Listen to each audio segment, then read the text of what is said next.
Cause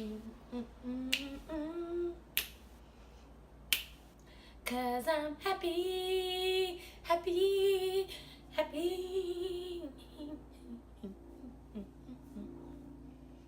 Are you happy? What's up, guys? It's your girl Erica. Erica, wreck your world. Ricka. No, yeah. Anywho, what we're gonna talk about today is mental and physical health. So, what do I mean? What do I mean by that? It means we're going over how mental health and physical health go hand in hand. Well, Erica, that sounds a little silly. Or maybe you've heard about this, but you don't actually know why or how that happens or whatever. So we're going to go over it, okay? So, let's talk about it. When I was a wee little girl, I had depression and PTSD, okay? And it was like 6th grade, very, very long time ago. And was on the struggle bus for a long time. Self-harm, just really freaking miserable, like the whole 9 yards, right? So it wasn't until I joined the Marine Corps, started kind of getting into working out and that whole thing, started realizing that my mental clarity, happiness, all of that kind of started going up when I was working out. Weird. So my curious self was like, why? So breaking this down, Barney style, science, you name it. When you're working out, you release 2 things. 2.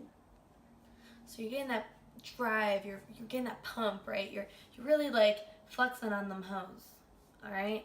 You're really getting it. And then afterwards, you feel really, really good. Not just physically, but holy crap, like you just took a happy pill, right? But yeah, 2 things are released when you work out. I don't know if you guys can see this. Can you see that? So, endorphins and serotonin. What's that, Erica? That is what is released in your yes. That's released from your brain, which releases this happy feeling. The endorphins and the serotonin fight anxiety. So when you are working out, those chemicals are released, you feel happy. And that is how mental health and physical health go hand in hand. Now, a lot of times when we get in a shitty mood or like we don't really want to work out and we're going through a phase, right? We all been through phases where shit just sucks. For me, especially, I know this about myself, and this isn't for everybody, but for me, self-sabotaging is my middle name. I know this about myself. And if you're one of those people too, you might want to understand that this is something that you do. And if it is, then this is something you have to make sure you don't do. Not work out. See, when I get in a really bad mood, sometimes I'm like, oh, it's okay. I'm just going to sleep or watch TV or something, but not going to the gym. That turns into another day, another week. All of a sudden, all the hard work I put in starts going out the window. Not only that, I feel sluggish. I'm tired. I don't feel good. I'm in a bad mood. And I'm cranky all the time, right? So if you're like me, and that's like kind of your go-to is almost basically self-sabotaging yourself by not working out, then you understand that when your physical health goes down, your mental health gets worse. So what I recommend, and this is what I do, is when I'm in the worst of moods, in the worst, I remind myself of all the things I'm telling you. And I pull my head out of my ass, and I get my ass in the gym. Whether I like it or not. And I can be pissed off the entire workout. I mean, it sounds crazy, but yes, you can do that. And then you'd be like, I don't want to freaking be here. I don't want to be here. I don't want to be here. And then eventually your body cannot fight these 2 bad boys that get released. So no matter what, even if you're in a really shitty mood going in, you feel a little less shitty going out.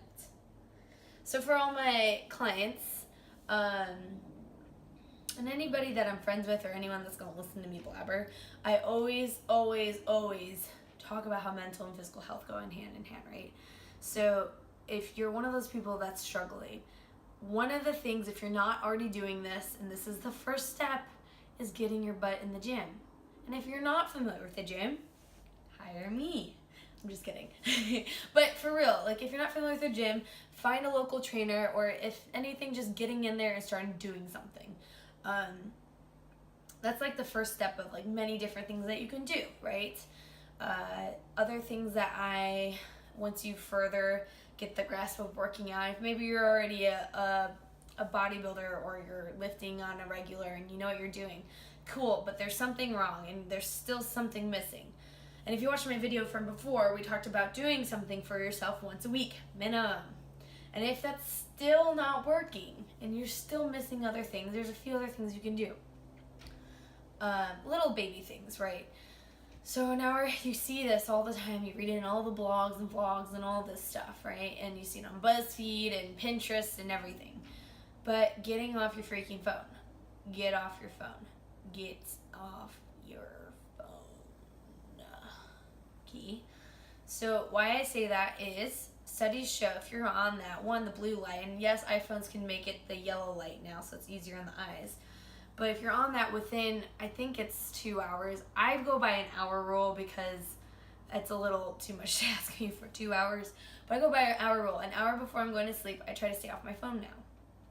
Reason being is you see all this crap, and all it takes is one thing, and it's very easy to see things we don't like online, to all of a sudden go on a rampage, an avalanche. 1 second.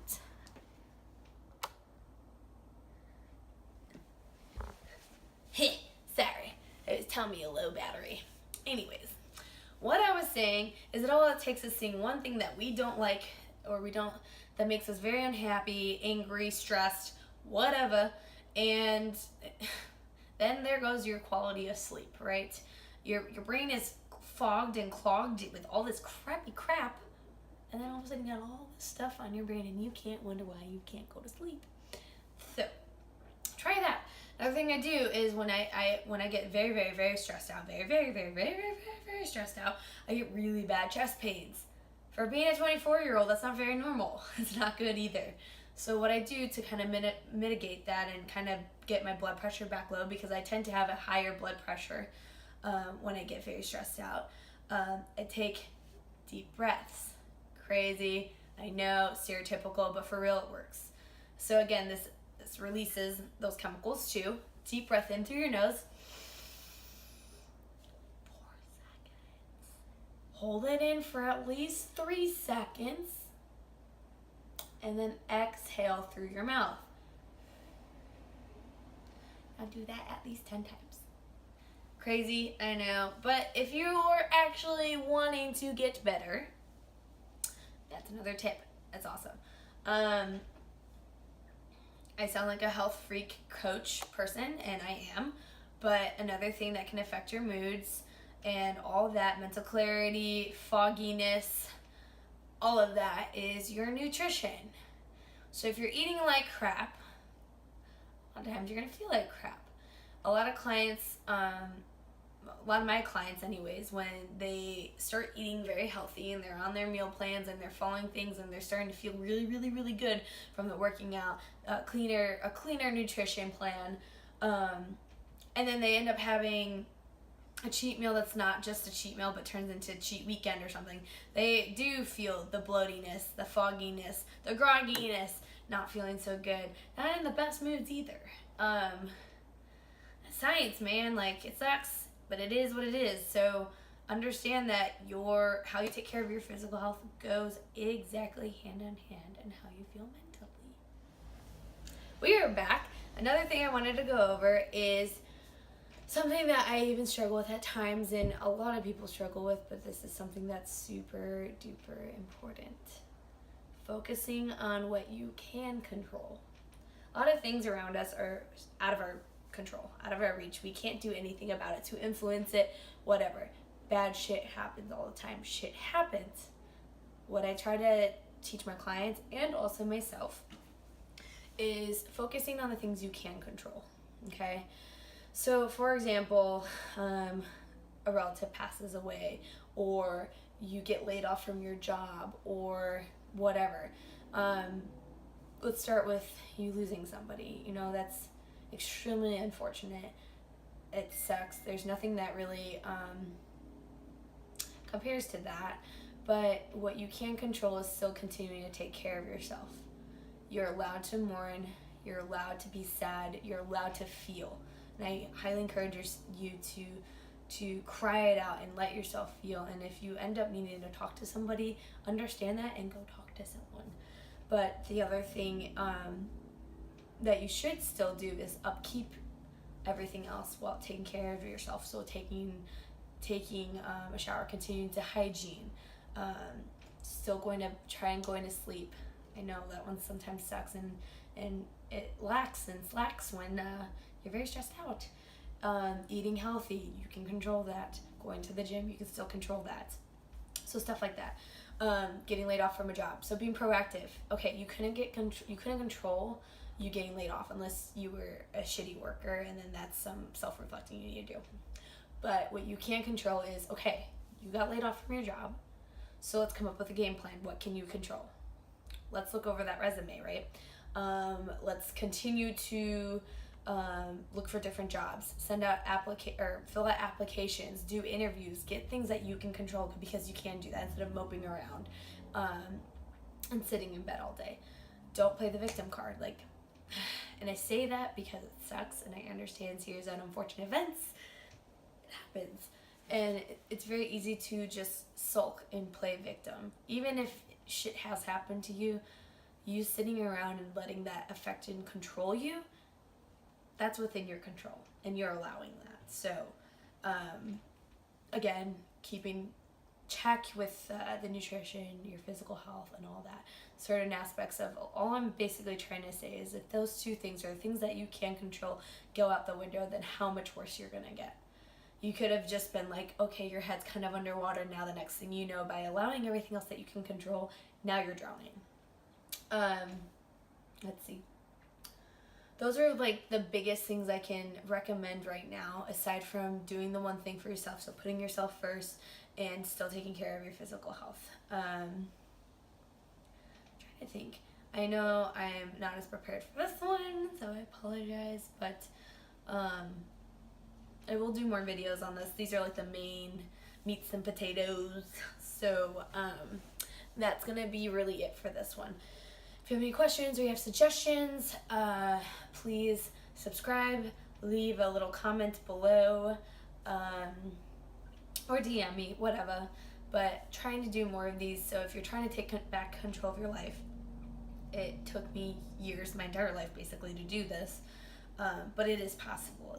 Literally anything is impossible if you have your mind set to it. As corny, as cliche as all of that sounds, it is possible. So if you are ready, keyword ready, for change, then you are capable of change. If you're not ready yet and you want to sulk and you want the pity party for yourself, then continue on. But understand it won't get better until you're ready to make a change. So, that being said, that is my rant of the day, of the week.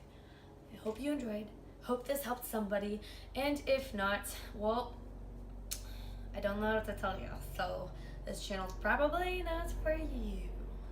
Alright. Have a good one, guys. Be happy. Fill yourself up with all of this, and then you really can be happy.